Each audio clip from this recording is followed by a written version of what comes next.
I never thought life could be so picture perfect. My name is Claire, and just 6 months ago, I married the love of my life, Alex. We're both 28, ambitious, and we've been together since college. We recently bought a cozy house in the suburbs, a place we could truly call our own. Alex works in finance, and I'm in marketing. We're the couple that has it all, or so it seemed.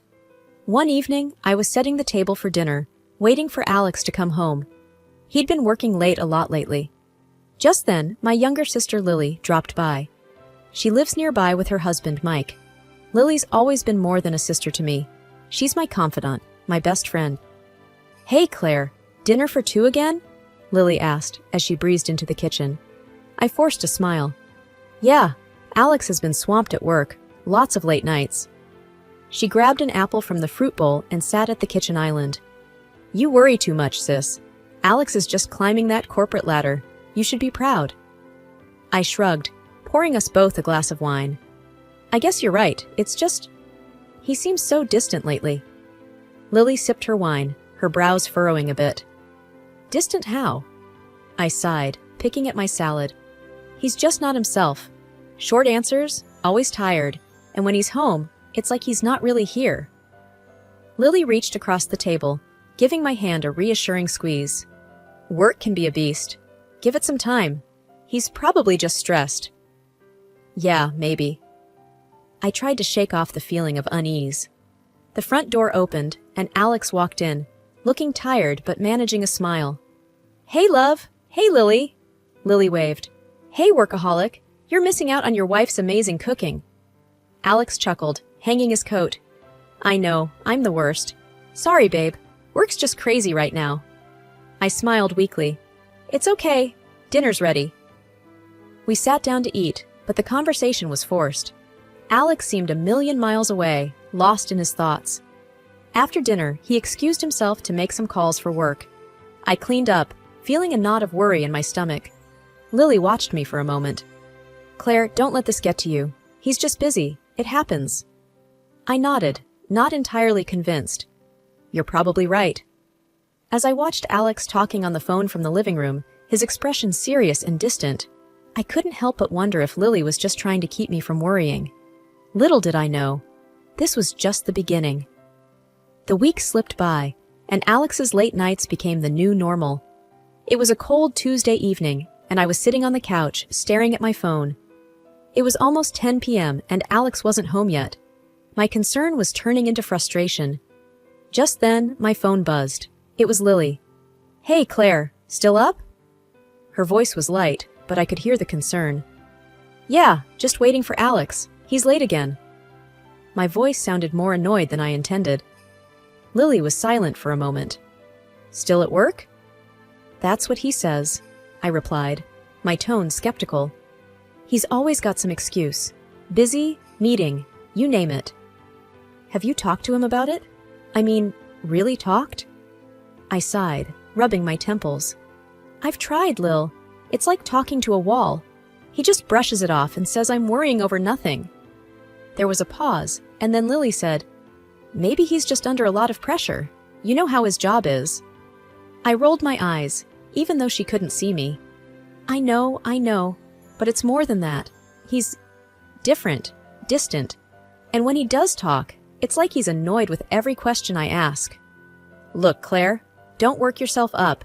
Stress isn't good for you. Just try to talk to him again. Be direct. Tell him how you feel." "Yeah, I'll try." I wasn't convinced it would change anything. When Alex finally came home that night, I was waiting for him in the living room. He looked exhausted, and my heart softened a bit, but I needed answers. "Alex, we need to talk," I said, trying to keep my voice steady. He looked surprised, but nodded, sitting down across from me. "What's up?" "It's about these late nights at work and your trips. It's like you're not here even when you are. It's affecting us, our marriage." Alex ran a hand through his hair. "Claire, I told you, work is just crazy right now. I'm trying to handle a lot." "But that's just it, Alex. It's always work. You've changed. We barely talk, and when we do, it feels like you're miles away." He sighed, frustration evident in his voice. "I'm doing this for us, for our future. Can't you see that? I'm under a lot of pressure. I get that, but it feels like you're pushing me away. I miss us, Alex, how we used to be. He stood up abruptly, his expression hardening. I don't have time for this right now, Claire. I'm tired and I have an early morning. And with that, he walked away, leaving me sitting there, feeling more alone than ever. I went to bed that night with a heavy heart, wondering if my marriage was as perfect as I once thought. The constant stress and worry had taken a toll on me. My health, which I'd always taken for granted, betrayed me. A sharp, unyielding pain in my stomach landed me in the hospital. As I lay in the sterile hospital bed, the reality of my situation began to sink in. 2 weeks of white walls, beeping machines, and too many doctors. Lily was my frequent visitor, always trying to lift my spirits. Hey sis, how are you feeling today? Her voice was a mix of concern and forced cheerfulness. I managed a weak smile. Been better, Lil. This place is getting to me.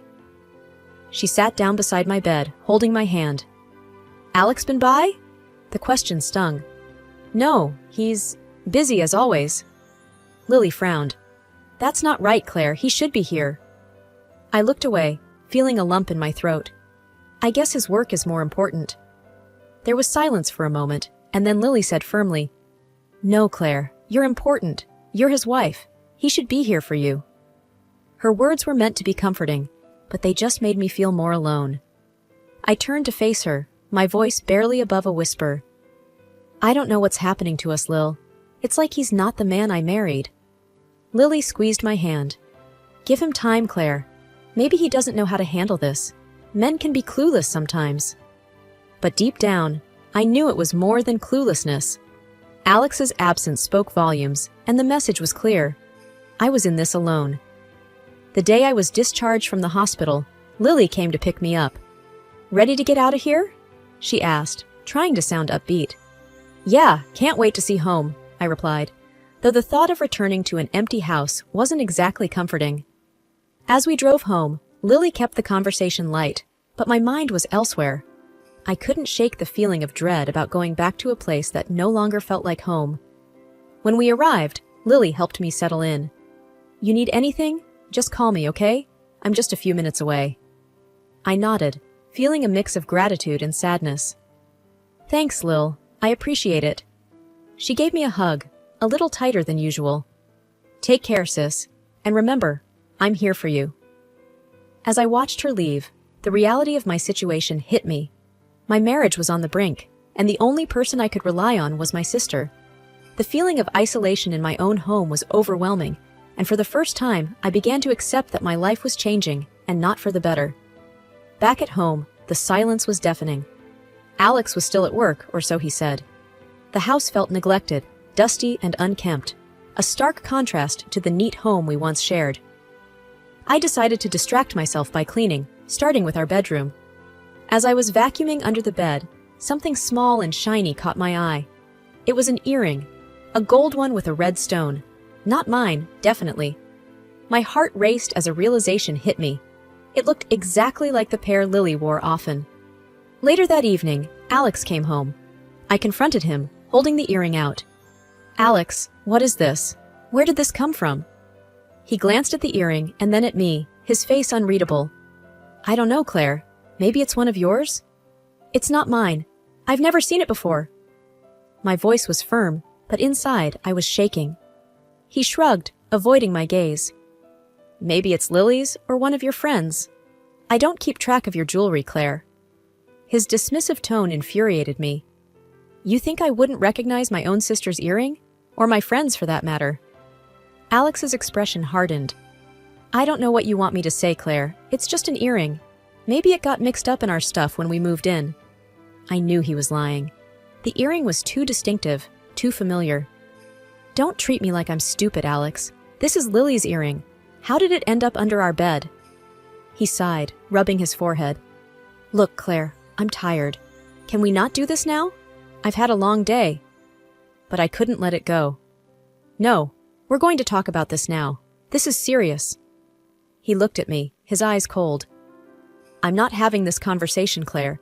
You're blowing this out of proportion. With that, he walked away, leaving me standing there, the earrings still in my hand. My mind was racing with thoughts. Was there something going on between Alex and Lily? No, it couldn't be. But the doubt had already planted itself in my mind. I couldn't sleep that night. The earring lay on my nightstand, a glaring symbol of betrayal. I recalled the looks exchanged between Alex and Lily, the times they were alone together. But I pushed those thoughts away. I couldn't accuse my sister and my husband without any proof. The next day, I called Lily. My voice was shaky as I asked, "Lily, did you lose one of your earrings? A gold one with a red stone?" There was a brief pause on the other end. "No, why? Did you find one?" "Yeah, under our bed." I tried to sound casual, but my voice betrayed me. "That's strange. It's not mine, though. Maybe it's one of your other friends." Her answer didn't convince me. I knew her too well. "Okay, just thought I'd ask." We said our goodbyes, but the conversation left me more unsettled. I felt trapped in a web of lies, unable to find a way out. The earring was a piece of a puzzle I wasn't sure I wanted to complete. The possibility that my husband and my sister could betray me was too painful to consider. For now, I decided to keep my suspicions to myself, hoping that time would reveal the truth. The days following the earring discovery were filled with unease. I couldn't shake the feeling that something was off. It wasn't just the earring anymore. It was the way Alex and Lily had been acting. I started to recall instances, little moments that I had brushed off before, looks they exchanged, whispers I couldn't quite catch. One evening, as I was sitting on the couch lost in thought, Alex announced another business trip. "I have to go to New York for a few days. Big project," he said, barely looking at me. I nodded, trying to appear indifferent. "When will you be back?" "In about a week. Don't wait up for me," he replied, his tone dismissive. After he left, I called Lily. I needed to talk, to see her reaction when I brought up Alex's trip. "Hey, Lily, Alex is off to New York for a week. Business as usual," I said, trying to sound casual. "Oh, really? That's a long trip," Lily responded, her voice faltering slightly. "Yeah, it is. Hey, I was thinking, we could spend this time together," I suggested, watching for her reaction. There was a pause. Then Lily replied, a bit too quickly, "I can't, Claire. I was planning to go see them next week. Already promised Mom." The coincidence struck me. Next week? When Alex is away? "It's okay. Some other time," I said, my mind racing with suspicions. We ended the call, but my thoughts were in turmoil. The timing was too convenient, too coincidental. I remembered how often Lily's visits to our parents aligned with Alex's business trips. It couldn't be just a coincidence. That night, I lay in bed, unable to sleep. The pieces of the puzzle were slowly fitting together, forming a picture I didn't want to see. My husband and my sister, could they really be having an affair? The next day, I decided to take a more direct approach. I called Lily again. "Hey, Lily, I was thinking, since you're going to see Mom and Dad next week, why don't I come along? It'd be nice to spend some time together." Lily's response was immediate and a bit too sharp. "No, Claire, it's not a good time. They're busy, and I already have plans with them. Let's plan for another time." Her tone, her excuses, they didn't add up. "Are you sure? I really don't mind." "Claire," I said no. "It's just not a good time," Lily snapped, her voice tinged with irritation. The nagging suspicion about Alex and Lily wouldn't leave me. It was like a constant buzz in my head. One night, after Alex had fallen asleep, I made a decision that I never thought I'd have to. I crept quietly to his side of the bed and carefully picked up his phone. My hands were shaking as I unlocked it. I knew it was wrong, but I had to know. I went through his messages first. Nothing. Then his emails. Again, nothing out of the ordinary. But when I checked his browser history, I found it. A booking confirmation for a hotel in New York. For two. My heart sank. I put the phone back and went to the living room, trying to process everything. I felt betrayed, angry, and utterly heartbroken. How could they do this to me? To us? The next morning, Alex left for his trip as usual. "I'll call you when I land," he said, giving me a quick kiss on the cheek. I forced a smile. "Safe travels." After he left, I called Lily. I needed to hear her lie to me one more time. "Hey, Lily, I was thinking of coming over today. Maybe we could hang out?" There was a pause. Then she replied, her voice uneasy. "Actually, Claire, I'm heading out to Mom and Dad's today, remember?" "Right, of course," I said, my voice steady despite the turmoil inside. "Have a good trip then." "Yeah, thanks. We'll catch up when I get back," she said quickly and hung up. I sat there for a long time, feeling a mix of emotions. I was hurt, yes, but there was also a sense of clarity. I knew what I had to do next. It wasn't going to be easy, but I couldn't let them get away with this. That evening, I made an important call. It was a step I never imagined taking, but I needed solid proof. After the call, I sat in silence, a plan forming in my mind. I was going to confront them, but not yet. I needed undeniable proof first. And when I had it, they would have nowhere to hide. The week felt like a blur. Every day felt longer than the last, each minute dragging on as I awaited the inevitable truth. Finally, the call came. "We've got what you need," they said on the other end of the phone. After I hung up, a plan started forming in my head. I needed to confront them, but I wanted to do it my way, on my terms. A family dinner, that would be perfect. A place where they couldn't escape the truth. I called Alex first. "Hey, when you get back, I was thinking we could have a family dinner. It's been a while since we all got together." "Sure, sounds good," he replied, his voice casual. "When were you thinking?" "How about the day after you get back? I'll invite Lily and Mike too." "Great, I'll see you then." Next, I called Lily. "Hey, I'm planning a family dinner for when Alex gets back. You and Mike should come." Lily's voice was hesitant. "Sure, sounds nice. What's the occasion?" "Just felt like it's been too long since we all sat down together. See you then." The day of the dinner arrived. I cooked their favorite dishes, set the table perfectly, and waited. I felt a mix of nerves and determination. This was it, the moment of truth. Alex, Lily, and Mike arrived, all smiles and casual conversation. Dinner started off normally, everyone chatting and laughing, but I could barely eat, my stomach in knots. "So, what's the special occasion?" Alex asked, looking around. I took a deep breath. "I have an announcement to make." Everyone went quiet, looking at me with curiosity. "Before that, I have a question," I said, my voice steady. "Lily, how was your trip to Mom and Dad's?" "It was good, relaxing," she replied, a little too quickly. I nodded, then turned to Alex. "And your trip? Productive?" "Very," he said, nodding. I smiled, a cold, hard smile. "That's funny, because Mom and Dad said they haven't seen you in months, Lily. And Alex, the detective I hired, confirmed you weren't alone on your business trip." The room went silent. Alex and Lily's faces went pale, their eyes wide with shock. Mike turned to Lily, his voice filled with disbelief. "Lily, what's she talking about?" I pulled out the folder with the photos and threw them on the table. "That's what I'm talking about. My husband and my sister, together." The photos scattered across the table, revealing the undeniable truth. Alex and Lily, holding hands, kissing. There was no denying it now. The rest of the evening was a blur of shouting, accusations, and tears. Mike stormed out with Lily trailing behind him, begging for forgiveness. Alex tried to explain, to apologize, but I was done listening. I watched them leave, my heart heavy, but my resolve strong. I had lost my husband and my sister, but I had gained something to my dignity and the strength to start over. Tomorrow, I would start the divorce proceedings. Tonight, though, I just sat in the silence of my home, the weight of the betrayal slowly lifting off my shoulders. The evening after the explosive dinner, I sat in my living room, the silence echoing around me. I had done it, exposed the painful truth. It was over, but the finality of it all left me feeling hollow. I was startled out of my thoughts by a knock at the door. It was Alex, his eyes red, a mix of anger and sorrow etched on his face. "Can I come in?" His voice was low, almost a whisper. I hesitated but nodded, stepping aside to let him enter.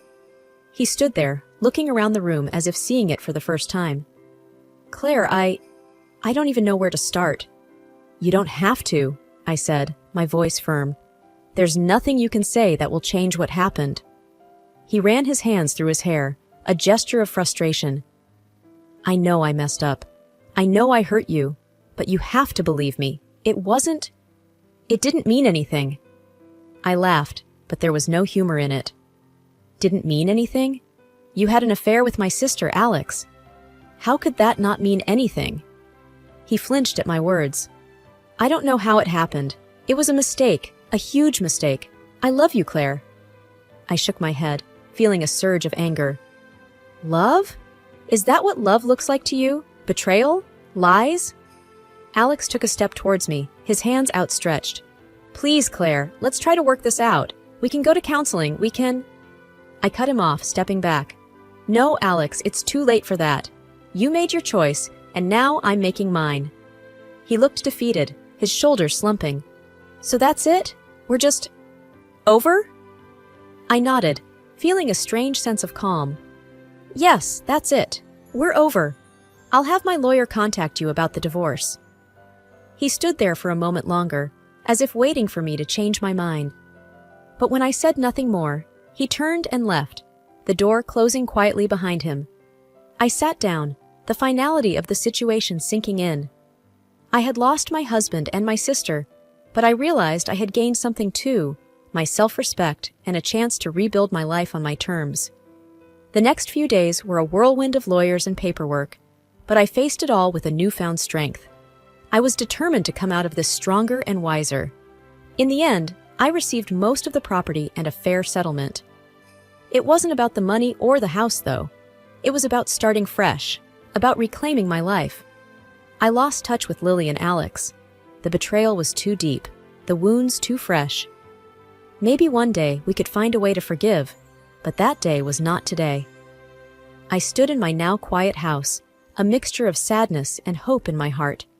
I had survived the storm, and now a new chapter of my life was beginning, one where I was in control, where I could find happiness on my own terms.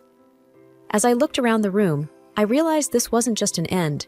It was a beginning of something new, something better. And with that thought, I stepped forward into my new life, ready for whatever came next.